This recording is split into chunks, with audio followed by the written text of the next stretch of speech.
Radio Zona PUC. Y bueno, estamos aquí en un nuevo programa, en nuestro tercer programa del ciclo, Sheila, de Educación en Acción por Zona PUC. Exacto, y el día de hoy tenemos un tema muy interesante e importante y que está tomando mayor peso en nuestra facultad, en la Facultad de Educación de la PUC. Y es sobre investigación y formación docente. Y bueno, el 1 de abril, hace poquito nada más, se celebró el Día Mundial de la Educación. Y asimismo, la Facultad de Educación de nuestra universidad cumplió 69 años de fundación. Una institución al servicio del Perú, dedicada a la formación docente y a la investigación educativa también. Bueno, entonces el día de hoy, ¿a quiénes tenemos, Sheila? Bueno, tenemos hoy día al doctor Luis Sime. Él es profesor del Departamento de Educación de la PUC y es miembro de la American Educational Research Association y además también de la International Sociological Association y la Red Latinoamericana de Estudios sobre Trabajo Docente. También ha participado del Foro Latinoamericano de Políticas Educativas y en cuanto a la Sociedad de Investigación Educativa Peruana y Foro Educativo. Es egresado además de nuestra facultad en la especialidad de Historia y Geografía. Muy buenas tardes, profesor Luis. Sí. Buenas tardes, mucho gusto estar aquí con ustedes. Muchas gracias por la invitación. Muchísimas gracias por asistir aquí. Y bueno, como le comentábamos a los que nos siguen vía internet, el día de hoy tenemos este tema importante, ¿no? Ahora que está tomando mayor empuje, mayor peso también sobre la investigación e formación docente. Y hay mucho más interés, sobre todo del Estado y en general de todos los vínculos con respecto a educación, de invertir en cuanto a investigación educativa, ¿no? Exacto, exacto. Y bueno, entonces antes de empezar con esta entrevista, nos vamos con una de las canciones que hemos preparado para ustedes. No se despeguen, por favor, síganos por Radio Zona PUC.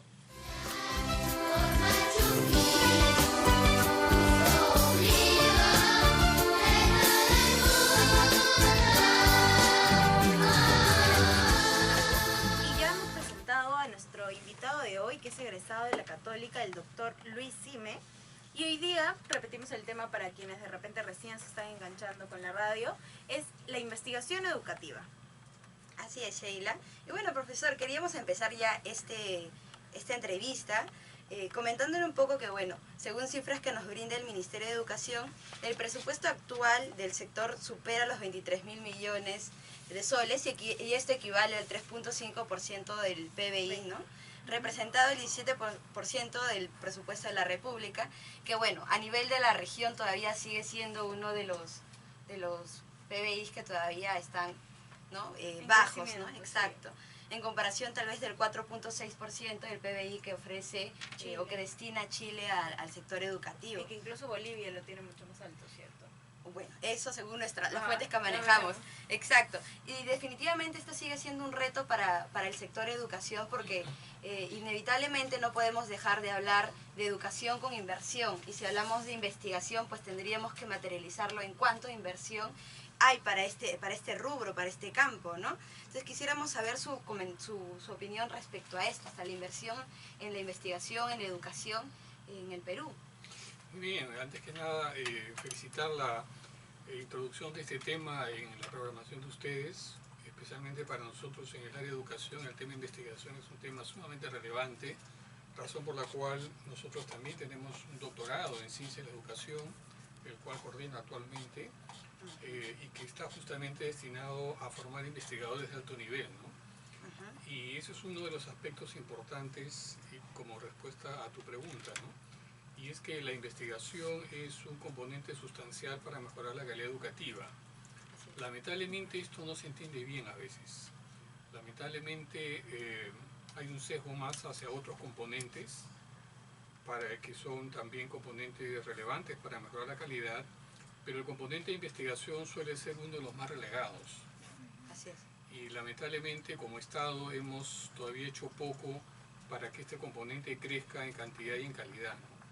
Entonces hay que partir reconociendo que ahí tenemos un gran déficit.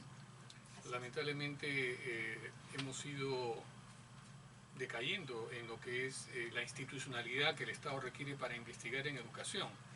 Si ustedes comparan otros sectores del Estado, como por ejemplo el sector salud, tiene el Instituto Nacional de Salud, que hace investigación en salud. En el sector agrario también hay una institución encargada de la investigación.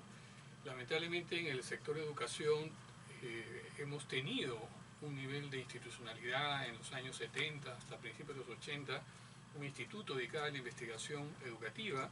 Lamentablemente este instituto se desactivó y luego lo que sobrevivió fue una Dirección Nacional de Investigación del Ministerio. Esta se ha desactivado, lo cual es increíble, ¿no? O sea, el Ministerio no tiene una Dirección Nacional que sea una entidad rectora en investigación educativa, y en ese sentido, por eso digo, tenemos que superar esa visión, ese paradigma de lo que es mejorar calidad educativa prescindiendo de la investigación.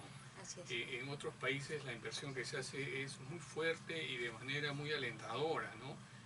Tú mencionaste Chile hace un momento. En el caso chileno, por ejemplo, la política educativa, la política de Estado es promover grandes consorcios de investigación educativa al cual el Estado le suministra una cantidad fuerte de dinero para que pueda contratar investigadores, hacer investigaciones, pero de manera consorciada, ¿no? O sea, por ejemplo, la Universidad Católica allá se vincula con otras instituciones para poder desarrollar investigación de alto nivel, ¿no? Entonces, ahí hay un gran desafío, ¿no? Cómo superar en primer lugar la concepción. Exacto, empezamos de eso. ¿No? Como bien menciona, sí, pues tenemos ahí un gran reto y un gran desafío, y que luego podríamos volcarlo también a nuestra casa de estudios. Y si bien es cierto, la Universidad Católica también fomenta estos espacios de investigación de los doctorados en posgrado, también es un reto dentro de la misma universidad para hacer plataformas de investigación interdisciplinaria, ¿no? Entre diferentes facultades de nuestra casa de estudios, como le mencionábamos. Pero bueno, si tendríamos que empezar a cambiar estas concepciones que se tienen sobre la investigación, relegándolo como uno de los componentes que, bueno, debiera ser de uno de los principales que se consideren para la mejora de la calidad educativa. Bueno, entonces desde su punto de vista, ¿cuál es el objetivo de la investigación en el campo educativo, ¿no? ¿A qué se debe esta importancia? Creo que es importante despejarla, aclararla para todas esas personas que nos están oyendo, que en la mayoría son estudiantes e interesados en tema educativo, ¿no? Claro, la investigación en el campo educativo tiene dos sentidos, ¿no? Uno, un sentido formativo.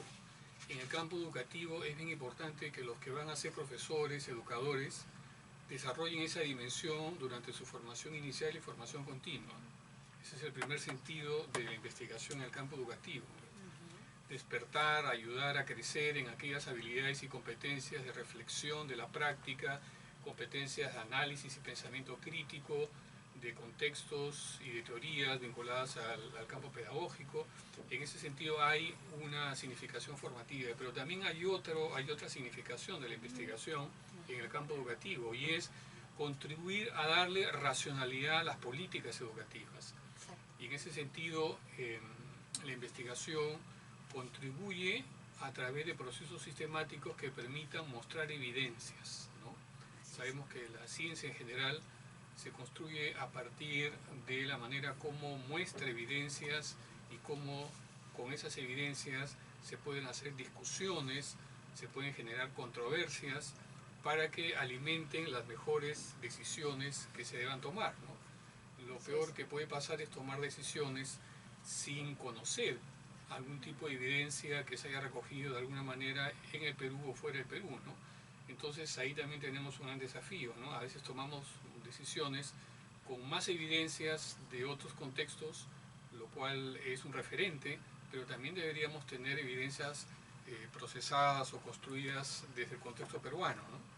Así es, definitivamente concordamos con lo que menciona, porque es importante, ¿no?, recoger esta información desde el propio contexto para dar respuesta a las problemáticas que existen en la realidad educativa peruana, ¿no? Claro, porque además igual, por ejemplo, en ambos casos, tanto en el formativo como en el racional, en ambos se habla también del tema de investigación para poder generar una transformación en cuanto a lo que tú vas recogiendo de la realidad.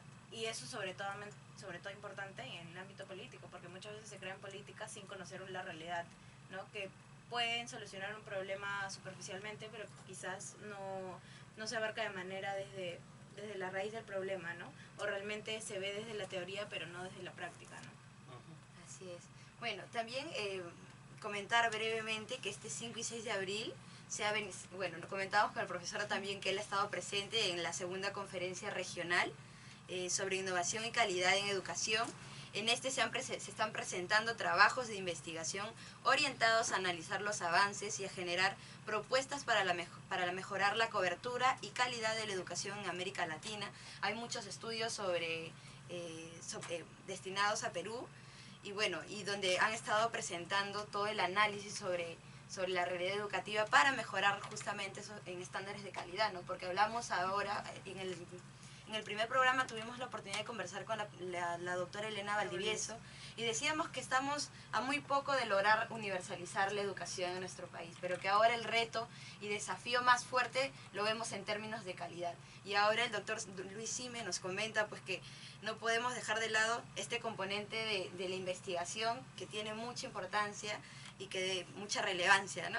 Entonces, claro, quizás ahora hablando ya del tema también de la conferencia regional de estos días, quizás también ir por el tema de cuáles son los avances en investigación sobre formación y desarrollo docente que estamos viendo ahora, ¿no? Porque si bien es cierto, hace varios años ya es como que ha despertado este interés por empezar a invertir de nuevo en investigación educativa, ¿cómo se está llevando? ¿Cuáles son los avances, ¿no? Claro. Hay definitivamente una diversificación, ¿no?, de temas sobre formación y desarrollo docente, ¿no?, que están de alguna manera complejizando más la manera como estamos comprendiendo la formación y desarrollo docente. Pero todavía hay ciertos desequilibrios, ¿no? Por ejemplo, hay más estudios sobre formación inicial aparentemente que sobre formación continua en determinados campos de la formación continua del docente, ¿no? Por ejemplo, todo lo que es la formación continua de docentes en temas transversales, educación ambiental, educación para la salud, educación vial, etcétera, etcétera. Ahí hay un desafío muy grande de estudios, de investigaciones que ayuden a visibilizar mejor qué tipo de prácticas, qué tipo de intervenciones están desarrollándose en las escuelas o desde las políticas y que justamente sirva para tomar mejores decisiones también del campo de la política, ¿no? sí, Y entonces hay ahí todavía ciertos avances importantes, pero déficits en algunos ejes como el que estoy diciendo, en el caso de investigaciones que apuntan a ofrecer investigaciones vinculadas al tema de formación continua en el caso de temas transversales. así es. Tú acabas de mencionar hace un ratito, Sí, esta sí. conferencia que se está desarrollando sobre innovación y calidad. Tuve la oportunidad de participar ayer y justamente sobre un tema tan transversal que hoy día es un gran desafío para diversos sistemas educativos del mundo, como es el tema de la violencia escolar. Es un tema transversal importantísimo que tiene que ver con la convivencia en la escuela, en el aula, ¿no? Mostraban diferentes estudios que se habían hecho para poder medir la eficacia de las intervenciones, de programas de intervención para poder reducir la violencia escolar, el bullying, la discriminación en la escuela, etc., ¿no? Y era muy interesante ver el problema, digamos, de no tener suficiente data para poder decir sí, los mejores programas tienen estas características versus otros, ¿no? Entonces eso nos muestra lo que estaba diciendo hace un rato, cómo respecto a temas transversales hay un gran desafío, ¿no? Claro. Y lo preocupante de repente es eso, que no haya una data porque quizás antes tampoco se ha priorizado estos temas y ahora viendo consecuencias, recién es como que, necesitamos enfocarnos en tal investigación o necesitamos ver la investigación educativa desde varios enfoques, ¿no? Claro, y el problema está que hay experiencias que buscan mejorar cosas como la violencia escolar, que para nosotros también es un tema importante, ¿no? Lo que pasa está que lamentablemente hay poco espacio y fondos para que los propios profesores sistematicen esas experiencias, las hagan visibles en diferentes contextos, ¿no? Recientemente nosotros estamos con una política, y eso es algo que saludar desde lo que es el Ministerio de Educación, a poder premiar las buenas prácticas de docentes en educación, ¿no? En la educación básica, quiero decir, ¿no? Entonces ya hay algunas instancias dentro del Ministerio de Educación, ¿no? Inclusive en CINEACE, o en el FONDEC quiero decir, donde hay concursos de buenas prácticas, premiación de buenas prácticas, y eso ya es un camino que ayuda a sistematizar, ¿no? Porque para que el docente participe tiene que poder sistematizar sus buenas prácticas, ¿no? Entonces hay ahí una beta muy rica para el futuro, ¿no? De seguir alimentando en los próximos gobiernos. Definitivamente sí.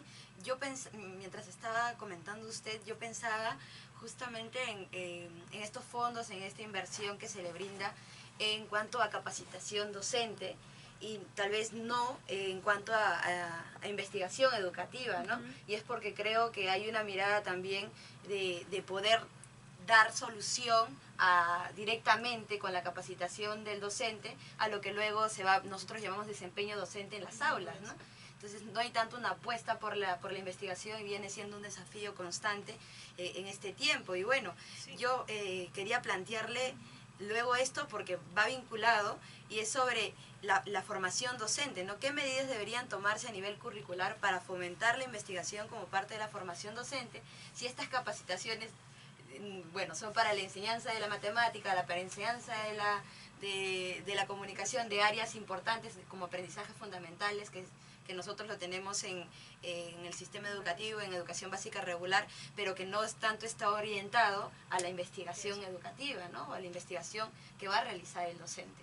Entonces, ¿qué cambios se tendrían que dar en cuanto a en cuanto a la formación curricular o a nivel curricular en esta formación docente? Ok, bueno, ya la nueva ley pues está ayudando, la nueva ley universitaria, quiero decir, ¿no? Que ya entró en vigencia, está ayudando a corregir un problema, ¿no? de las décadas anteriores, y es que ahora para graduarse de bachiller hay que hacer algún trabajo de investigación, ¿no?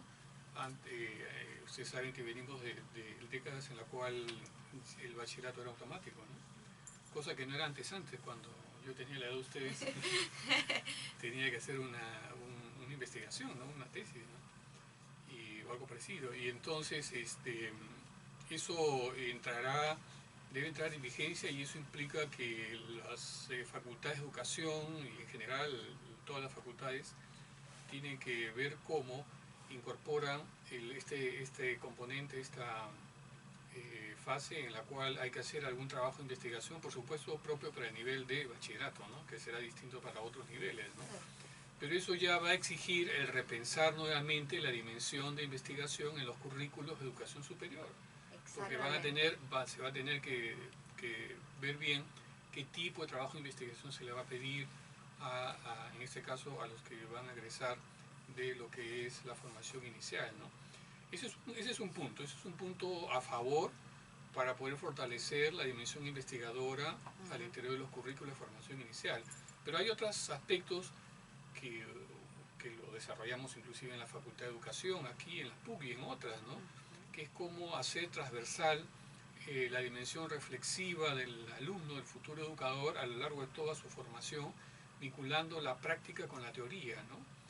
Y por ejemplo eso ha devenido en promover particularmente la investigación-acción, ¿no? Sobre todo en los estadios finales de la formación inicial cuando se está en la práctica preprofesional, ¿no? Y también hay otros recursos pedagógicos que se han instalado en los currículos, como es que el alumno a lo largo de su formación inicial, por ejemplo, pueda elaborar un portafolio, ¿no?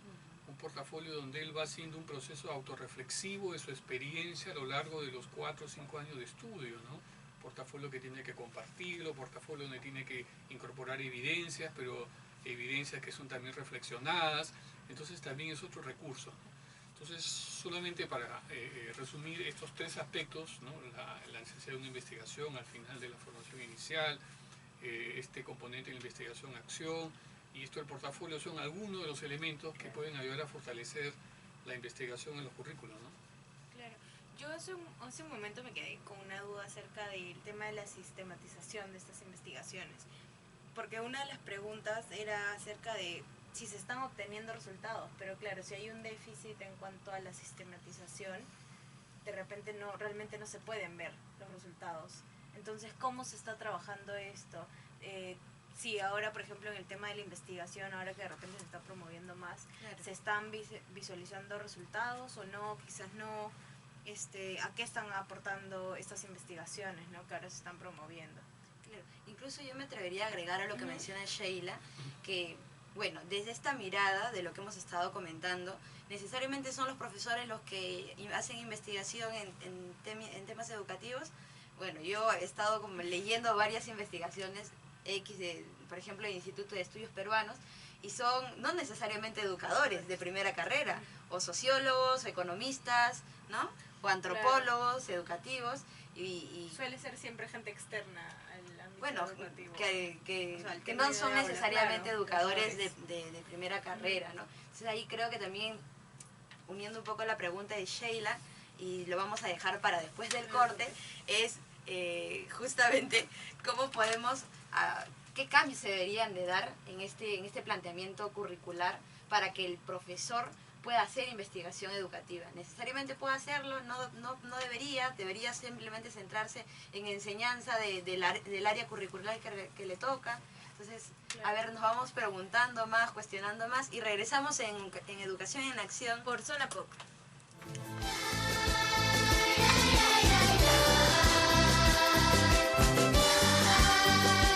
Veníamos conversando con el doctor Luis Sime sobre investigación y formación docente.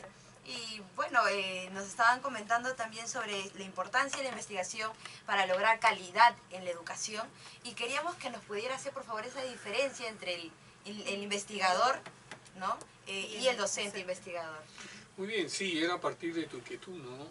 Y hasta reclamo que decías que los que están investigando educación proceden más de otras disciplinas, ¿no? Bueno, eso está bien también, ¿no? Claro, muy bien. Porque la educación es tan compleja que se requiere de otras disciplinas, ¿no? Es un fenómeno multidisciplinario, ¿no? Y de hecho otras disciplinas han desarrollado sus especializaciones, ¿no? Existe la sociología y la educación, la antropología y la educación, la psicología y la educación, etcétera, etcétera, ¿no? Entonces esos otros profesionales tienen que hacer su aporte de su campo disciplinario, ¿no? El tema es cómo conceptualizamos que hay diferentes niveles y estadios de profesionalización del investigador, ¿no? Están los que, viniendo de la carrera que sea, se dedican a tiempo completo para eso. Si están aquellos, como es mi caso, en la que me considero docente investigador, ¿verdad? Porque tengo las dos dimensiones, y esto en el caso de la educación superior está más legitimado, ¿no? Incluso nuestra universidad está completamente legitimado este estatus, ¿no? Pero en otros contextos, a nivel más de educación básica, es realmente un reto tremendo y un gran problema, ¿no? No está legitimado completamente que uno sea docente investigador, en términos más formales, en términos inclusive de dedicación de horas, ¿no? Que esté justificado, quiero decir, ¿no? Por lo menos a nivel de educación pública algo se ha avanzado cuando en la nueva ley de reforma magisterial se indica que una de las áreas de desempeño laboral es justamente la innovación e investigación, y que eso implica que el docente que se dedique a esa área de desempeño se le reduce la parte de docencia para dedicarse más a la innovación e investigación. Pero lamentablemente esto no se ha implementado, no está operacionalizado en política que uno pueda diferenciar que existen ya, por ejemplo, un 20% de docentes del Perú que están en esta área. No lo tenemos, a pesar que está en la ley, todavía no se implementa de manera, digamos, adecuada a nivel nacional. El caso más dramático es a nivel de educación privada, que sabemos que en Lima es más de la mitad de colegios, donde ahí esta dimensión de investigación es escasísima, digamos. O sea, uno es docente y punto, ¿verdad? ¿No? Ahí se acabó. Y entonces, volvemos al tema inicial, ¿no? Cómo ayudar a que los actores de la educación, ¿no? ¿verdad? Resignifiquen, reconceptualicen, transformen su concepción de la calidad educativa para que se pueda legitimar el componente de investigación. Y eso tiene que tener formas prácticas de concretarse. Tiene que haber alguien al cual le vamos a descargar algo para que se dedique un poco a lo que es estos aspectos de sistematización de prácticas, para que vaya a congresos, etcétera, etcétera. Y para que también haga proyectos de investigación que sean pertinentes a los problemas de su escuela, ¿no? Entonces ahí hay un problema y un déficit muy grande, ¿no? Claro, y yo con lo que estás comentando ahora me quedé con una duda, porque me imagino la rutina diaria de un docente en una escuela, y cómo sería este sistema que permita que el docente pueda tener espacios, o que pueda, por ejemplo, tener un tercio de su tiempo en la escuela para investigación.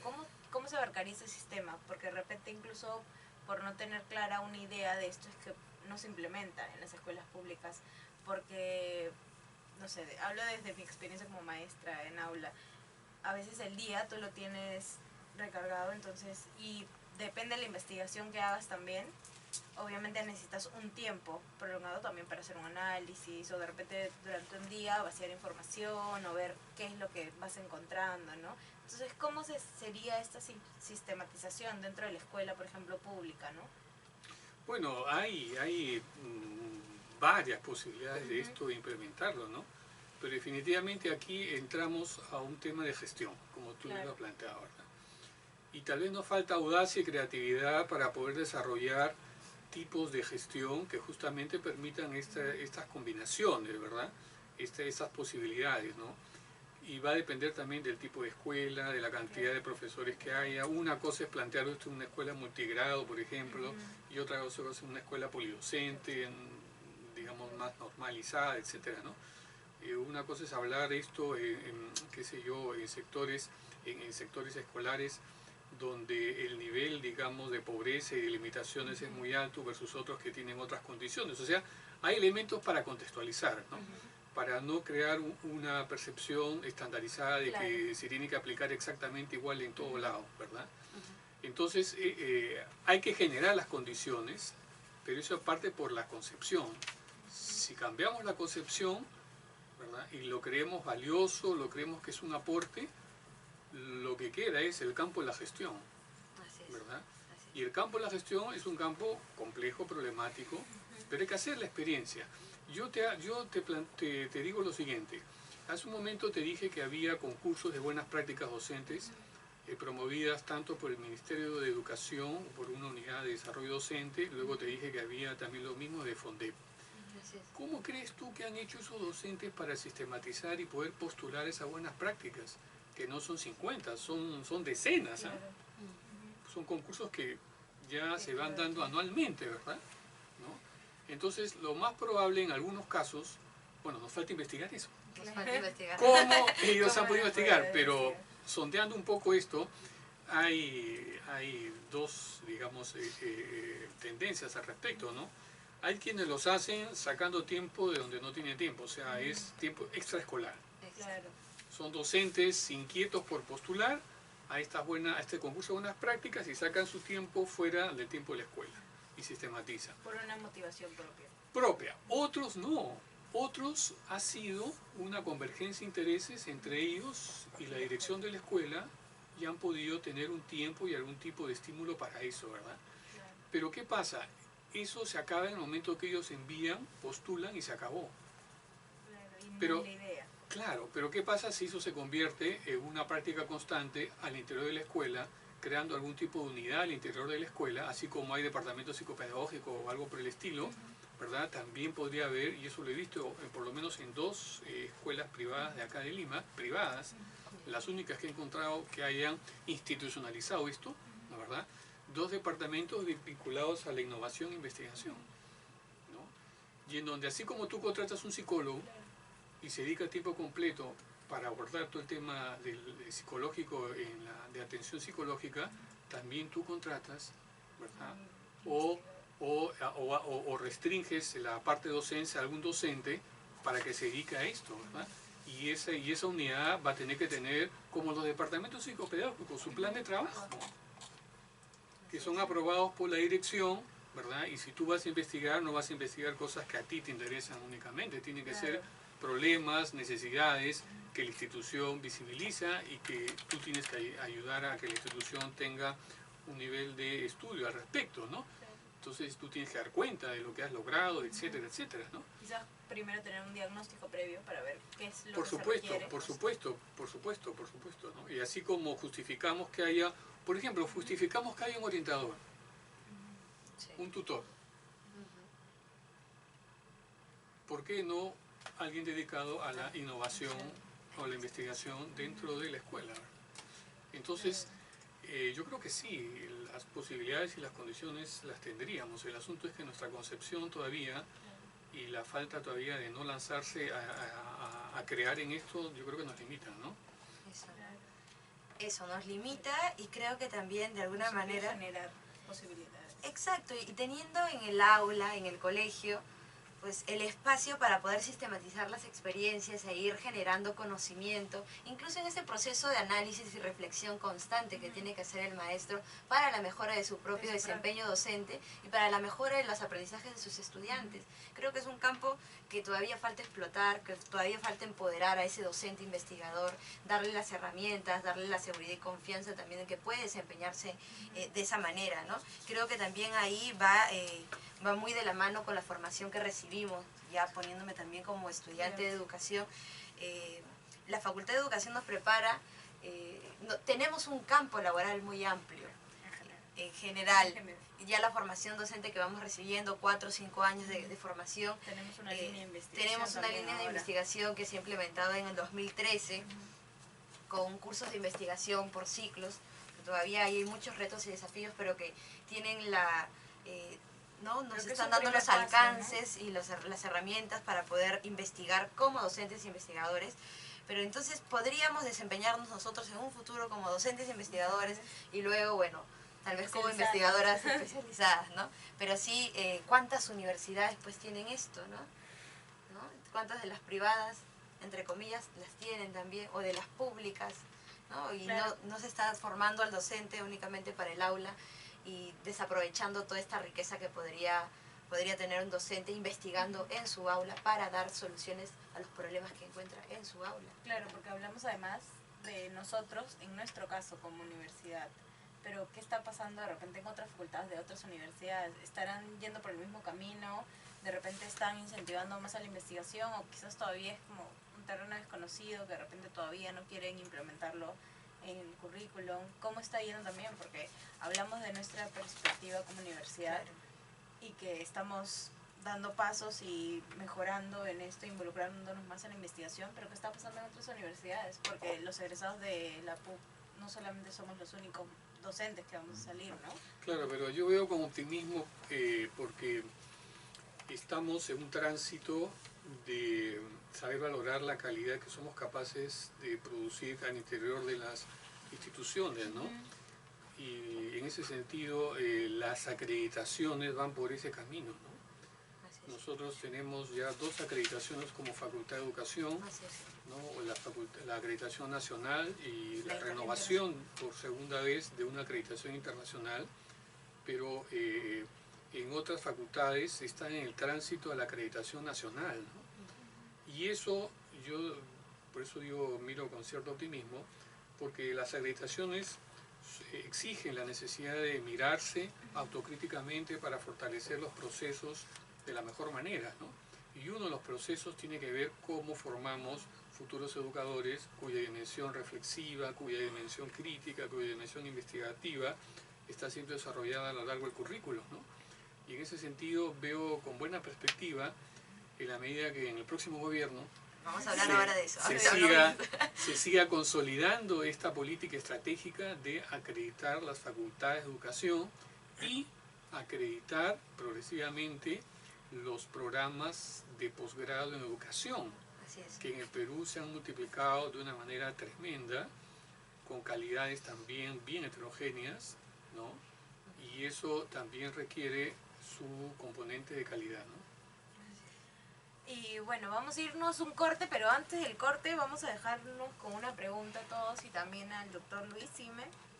¿Qué desafíos, ahora que hablamos del gobierno, tendría el próximo gobierno en cuanto a educación superior? Bastante, ¿no? Entonces vamos a un corte y volvemos en Educación en Acción por Zona PUC.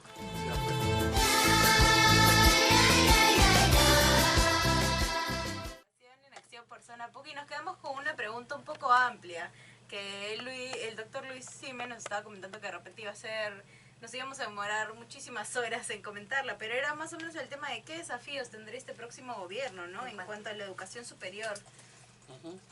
Ya, brevemente, yo creo que hay por lo menos un par de desafíos que para mí son muy relevantes, ¿no? El primero es, ¿qué papel va a jugar finalmente el Estado en los próximos años respecto a la educación superior, ¿no? Hemos venido de un modelo en el cual el Estado ha estado con un rol muy pasivo frente a lo que es educación superior, permitiendo una expansión hasta cierto punto irracional y muy arbitraria en la educación superior, ¿no? Y entonces la pregunta es, ¿vamos a continuar con ese modelo, ¿no? Donde el Estado se cruzó de brazos haciendo una mínima presencia regulatoria, ¿no? Pero sin ir más allá de eso, ¿no? O vamos a mantener vamos a desarrollar otro esquema en el cual el Estado va a tener una injerencia mayor. ¿Hasta dónde va a ser esa injerencia, no? Realmente este es un tema muy polémico, muy conflictivo, ¿no? Hay sectores que no quisieran que el Estado diga absolutamente nada, que el Estado siga mirando cómo la educación superior se va deteriorando, ¿no? Y generando un gran nivel de frustración en la gente joven. Así es. Al ver que la calidad de lo que se le ofrece no es la mejor, ¿no? Y aquí es lamentable porque el esquema con el que se desarrolló este tipo de política era un esquema en el cual se suponía que el Estado dejaba a que los actores de la economía desarrollaran la educación superior bajo el esquema de un régimen privado mediante el cual el Estado inclusive les permitía, los exoneraba de ciertos pagos tributarios con la finalidad de que eso se revirtiera en la propia calidad del servicio que ofrecieran, ¿no? Pero eso no se ha desarrollado. O sea, el Estado, para estimularlos, les dijo, bueno, hay cierto régimen tributario que ustedes van a ser exonerados con esa finalidad de que lo reviertan, pero eso no se ha cumplido. Y en realidad generaron otros problemas. Por supuesto, ¿no? Entonces, ¿vamos a seguir ese esquema o vamos a transformar ese esquema y vamos a tener un Estado más exigente, más activo, más proactivo, ¿verdad? Y que pueda prever también las distorsiones que se han generado? Porque personalmente tampoco estoy en la lógica de que hay que estatizar toda la educación superior. Yo creo que hay que mantener el régimen de educación privada tanto a nivel de educación básica como pública, pero con una presencia del Estado mucho más regulatoria, ¿verdad? ¿No? Y eso no es algo que debería asustar, ¿no? Porque finalmente el Estado es la representación de la sociedad en el plano del derecho, en el plano jurídico, en el plano de la política pública, ¿no? Hay países que nos asombrarían ver cómo los estados regulan con un nivel muy exigente su educación superior, ¿no? Porque los beneficios de la educación superior para la sociedad, la economía, etcétera, son muy altos, ¿no? Entonces, ahí tenemos un primer problema que es político y es ideológico, porque eso depende de cómo tú entiendas la presencia del Estado en general en la sociedad, ¿verdad? El segundo problema es el tema, en esta lógica de que el Estado tiene que tener un nivel mayor de proactividad, es como el Estado incentiva la acreditación, ¿no? Y sobre eso ya hay un camino que hemos empezado a recorrer tardíamente. El Perú es uno de los países más tardíos en haber iniciado políticas de acreditación, ¿no? Otros países ya nos llevan por lo menos 40, 50 años en esto, en América Latina nomás. Ahora en otros países es diferente, ¿no? Y entonces aquí también está la necesidad de, si en el próximo gobierno se va a ratificar de qué manera esta política de acreditación, si se va a acelerar, se va a dar más fondos para que la acreditación tenga un nivel de celeridad mayor. Yo creo que hay algunos problemas al respecto, ¿no? Pero por lo menos ya se ha ido asimilando que es importante la acreditación y que las instituciones tienen que disponer de unidades al interior de cada universidad que sean las que tengan que ver con todo el proceso de acreditación, ¿no?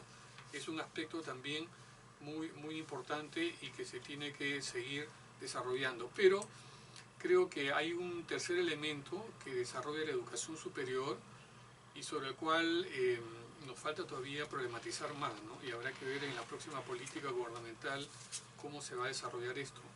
Y es que la mayoría de universidades ofrece programas de formación continua, llámese diplomas, maestría, doctorados o capacitaciones, ¿verdad? La calidad de eso también es tremendamente heterogénea.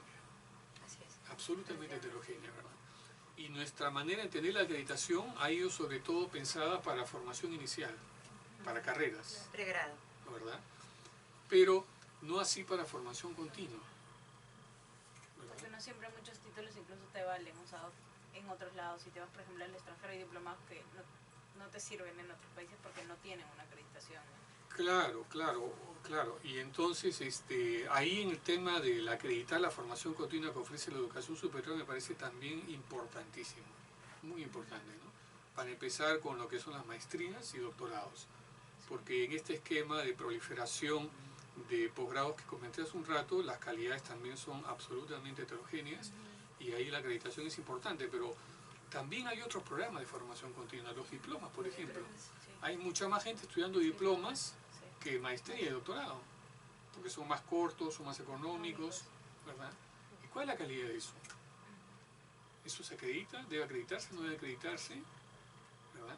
Entonces ese es un camino tremendo y ahí realmente hay mucho por invertir, ¿no? Por invertir. Así es.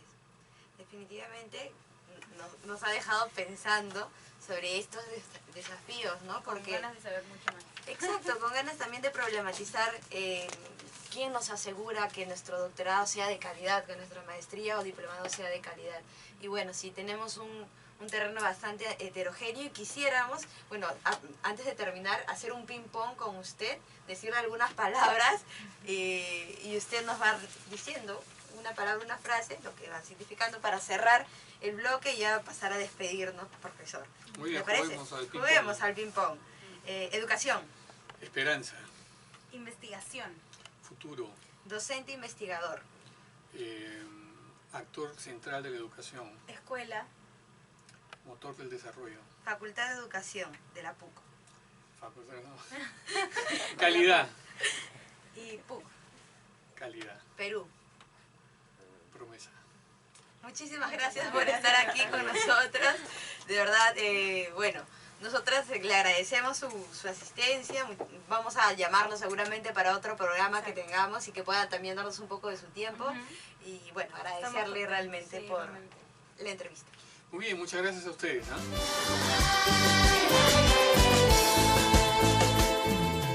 Regresamos en Educación en Acción por Zona PUC y vamos a terminar nuestro programa número 3 del ciclo 2016-1 diciéndoles la agenda de la semana. ¿Qué tenemos para esta semana, Sheila? Esta semana se realizó la Semana de Acreditación Internacional el jueves 31 de marzo. Las diplomaturas en especialización en uso pedagógico de los museos, educación para el emprendimiento, las inscripciones están hasta el 5 de mayo y para formación de competencias ciudadanas del siglo XXI hasta el 19 de mayo las inscripciones. Para ambos casos, los informes al 626-2000, anexos 5702 y 5705. Así también tenemos el programa de titulación en educación para egresados de nuestra facultad. Los informes a gdelacruz@pucp.edu.pe. Inscripciones hasta el 20 de abril. Y bueno, eso ha sido todo por el día de hoy. Sí, queremos también agradecerle, bueno, ya hemos agradecido al doctor Luis Sime, pero queríamos también saludar a todas las personas que nos están siguiendo en redes sociales. Desde Argentina hoy día nos han estado también escuchando. A Jinder Sánchez un gran abrazo y a Catherine Sarmiento desde el IEP. Bueno, ¿algo más? Bueno, y nos despedimos realmente. Nos vemos el próximo programa en Educación en Acción por Zona PUC. PUC.